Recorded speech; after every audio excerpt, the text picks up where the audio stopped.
Alright everybody, today we are going to learn the classic Beatles song, Blackbird.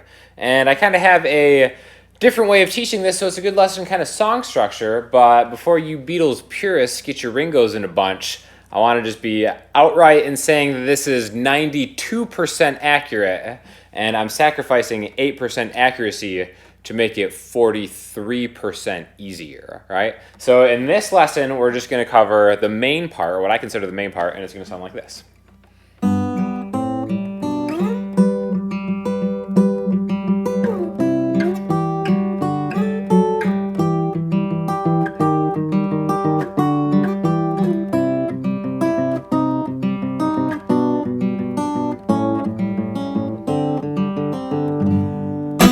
Okay, so basically this is a really great song to just introduce yourself to fingerstyle guitar because it's one very simple pattern that you're tracking across root notes. So really, I think anybody at any level can learn how to play this song, and to me it's a must-know song to have in your guitar repertoire, right? So basically what we're going to start on is just with your ring finger on the 3rd fret of the E string. So this is a G. This is in the key of G.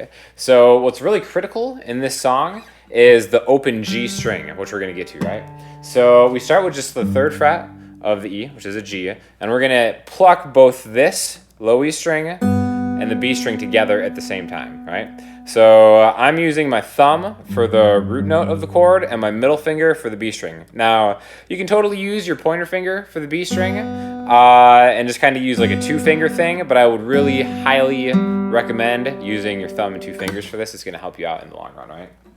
So what we're going to do is we're going to hit the root note, the open B string at the same time, and then my pointer finger is going to come and hit the open G string, right? So this is really the most important part because this is going to be repeated many, many times through the song. We have a double note thing and then a single note open G string, right? Then we're going to go to open A and 1 B and then the G string, right? And now after this is where I think it becomes a really good lesson in just kind of memorizing song structure, because we're going to learn 2 shapes, and basically the rest of this entire song with a few variations can be played with just 2 shapes, and they're really, really similar to each other, right? And the first one we're going to do is 2A and 3B. Now I'm using my pointer finger to play 2A and my ring finger to play 3B. You could easily use your pinky if you want to. It doesn't really matter as long as you can get it, whatever's comfortable. But we're going to think of this as a shape. And this shape is going to be representative of a minor chord. Like if you've ever played a B minor chord, or really any minor chord, this root note right here, 2A, is a B. That might look familiar, right? So we're just taking a piece of this. We're taking the A string and the B string. But because we don't need the rest of it, it's much easier. And it opens up the open G string for us to do this, right? So we're going to call this shape number 1, okay? And we're going to refer to this not by its name of B minor, but we're going to refer to this by its fret on the A string, because everything else is tracking on the A string. So this is the 2nd fret on the A string and the 1st shape. Now what I mean by shape is just you can track you can keep your finger here on the B string, and your root note is always going to be on the A string. Just A and B together, and then open G, right? So the only other shape that we have is going to be the next shape, and we're going to move it all the way down to 10 on the A string, which is a G, right? And again, it sounds, there's resolution there because we're in the key of G. But anyways, so this is 10, and now we're going to have a 2-fret spacing. My pointer finger is on 10A, and my pinky is on 12B. We're going to do the exact same thing, pinch them both, and the open G string. Now, since we have a 2-fret spacing, this is going to be shape number 2 off the 10th fret. So we go from 2, 1, 2 being the 2nd fret, 1 being the shape, all the way down to 10, 2. And essentially the rest of the song can be played using either the 1st and the 2nd shape and just rooting it on a different root note on the A string, right? So aside from that, the only other thing we need to know is a picking pattern, a fingerstyle picking pattern. And that's going to come into play right here. It's going to sound like this. This is really good for kind of training rhythm into your hands, like different fingers and stuff like this. And it's all about counting. And it's super easy. It's like one of the easiest 4-beat counts that you can use in any other song. It's going to be really valuable for you, right? And before we even get to the chord, we're going to do it with just the open strings, right? So now, as I was saying before, your thumb is almost kind of locked to the open A string for most of this, right? So all we're going to do is we're going to take a bar, which is 4 beats in the song. 1, 2, 3, 4. And this is just going to be real steady, right? This never changes tempo. It's always kind of keeping the pulse of the song, which makes it such a great acoustic guitar song to learn. So the picking pattern is going to be 1, 2, and 3, and 4. Okay? So the thumb is on every downbeat, every number, 1, 2, and 3, and 4. And then the and beats are going to be different. So the very first downbeat is going to be thumb and the B string. So both on 1. 2 is the thumb by itself. 2 and, which is the G string. 3 and 4. So the and of 2 is the G string. The and of 3 is the B string.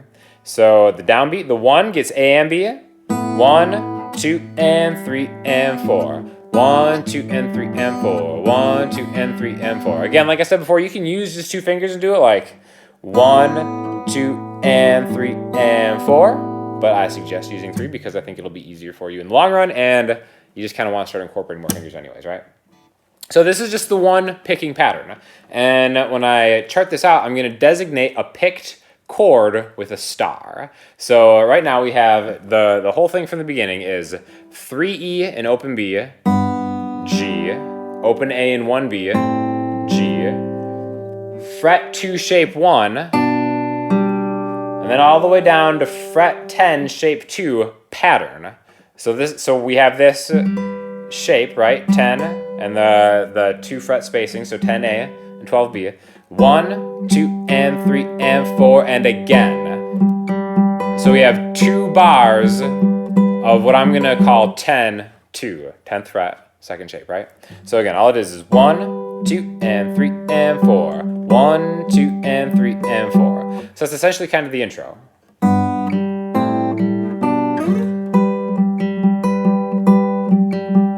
And the steadier you can get the pulse of your thumb, the more fluid it's going to sound. Now sometimes I'll make this second shape with my ring finger, sometimes I'll make it with my pinky. It doesn't really matter, whatever's comfortable for you and whatever you can get to sound good, right? By the way, like I said, when this B minor was representative of a minor chord, the same thing goes for shape 2. When I have a 2 fret spacing, that's representative of a major chord, right? So we'd have a G and a B, which is its major third. The third gives its class. So you can think of the first shape being a minor chord and the second shape being a major chord, essentially, right? So after this, it gets a lot easier, and it just comes down to memorizing the root note that you need to start on, and either the shape you have to apply or a pattern. So after we go through the first part, we're going to go to 3, 2, 7, 1, 5, 2, 9, 1. Right? So I think this is where this kind of system of taking a root note and a shape and combining them is a much easier way to string together.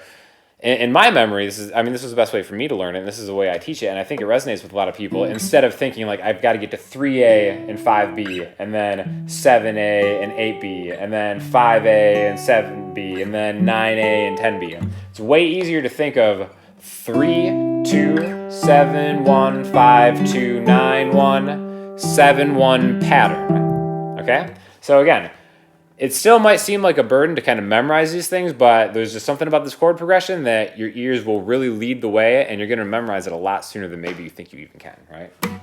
So, 3, 2, and remember, every time I'm hitting A and B together, and then the open G string all by itself to kind of glue it together with the root note of the key G. So 3, 2, 7, 1, 5, 2, 9, 1. This is a really great place to just drill something like this. Instead of going through the entire song, just boom. Don't even worry about doing it fast, do it as slow as you need to. 3, 2, 7, 1, 5, 2, 9, 1. And I can keep both of these fingers, I'm playing it with my pointer and my pinky in this way, and they're glued to the string. Right? And being able to track this is a lot easier. Now, just for the purists, this is one of the ways that it kind of deviates from the original song. The original song has something like this. Right? And right here, this is kind of like I think this can be a pretty big reach for beginners. So I feel like I'm keeping the integrity of the song intact by kind of just playing the minor chord there. But anyways, so 3, 2, 7, 1, 5, 2, 9, 1. 7, 1, but with that pattern. both 2 and 3 and 4. And then we go from 7-1 to 6-2. And you can do that just by moving your pointer finger back. And another pattern. So we have 2 patterns in a row. 7-1 to 6-2. So again, let's add that to what we have. 3-2, 7-1, 5-2, 9-1, 7-1 pattern, 6-2 pattern, 5-2, 7-1, 3-2 pattern, 3-1 pattern, 2-1 pattern, open 2 pattern. And I want to talk about this for a second right now, okay? So when I say open 2, we're making the same shape as we were on the other ones, but if we did it open, your pointer finger would just be off the fretboard, so the open A string rings out along with 2B. So we kind of have a run of patterns right here. 3-2, 1, 2, and 3, and 4, 3, 1, 2, and 3, and 4, the B again with a pattern, open, and then here's the one time we deviate. The only thing that happened there, I went down to the D string, and I'm rooting not on the A string. This is the only time we're doing it in this part, but on the D string. But still doing the same pattern, 1, 2, and 3, and 4. The only thing that changed is my thumb is on the D string now instead of the A string. And I'm doing it in pattern 1. So you can think of this as open D, 1. And that brings you back to the beginning. And then in like a subsequent lesson, I'm going to show you how to string all these together. But again, we're just going to repeat all these, and I'm going to have on the side just kind of a graphic that you can start to use to maybe just kind of get the feel for the structure of the entire song, because it's really a really beautiful chord progression, the way it's played, and it's just kind of easy, you know? So it's a great one to learn. So again, we're going to start off with the G and the B to the open G string, and then this is really open 1 on A, 2-1, 10-2 pattern twice, 3-2, 7-1, 5-2, 9-1, 7-1 with the pattern, 6-2 with the pattern, 5-2, 7-1, 3-2 pattern, 3-1 pattern, 2-1 pattern, open 2 pattern, the D string root 1 pattern, and then back to the beginning, right? And depending on what song, what part of the song you're in, it can kind of do a couple different things. Sometimes it goes back here, but we'll talk about that later, right? So again, I'm going to play the whole thing from the intro one more time. A, 2-1, 10-2 pattern, twice, 3-2, 7-1, 5-2, 9-1, 7-1 pattern, 6-2 pattern, 5-2, 7-1, 3-2 pattern, 3-1 pattern, 2-1 pattern, open A pattern, open D minor.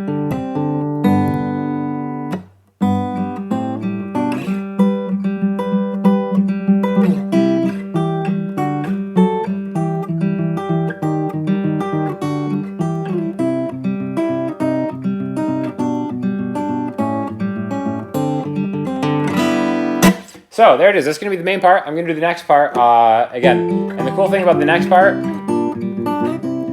it's the exact same thing, the same system, but I want you to kind of really work on just memorizing that first part first, and then when you're ready, go to the next video.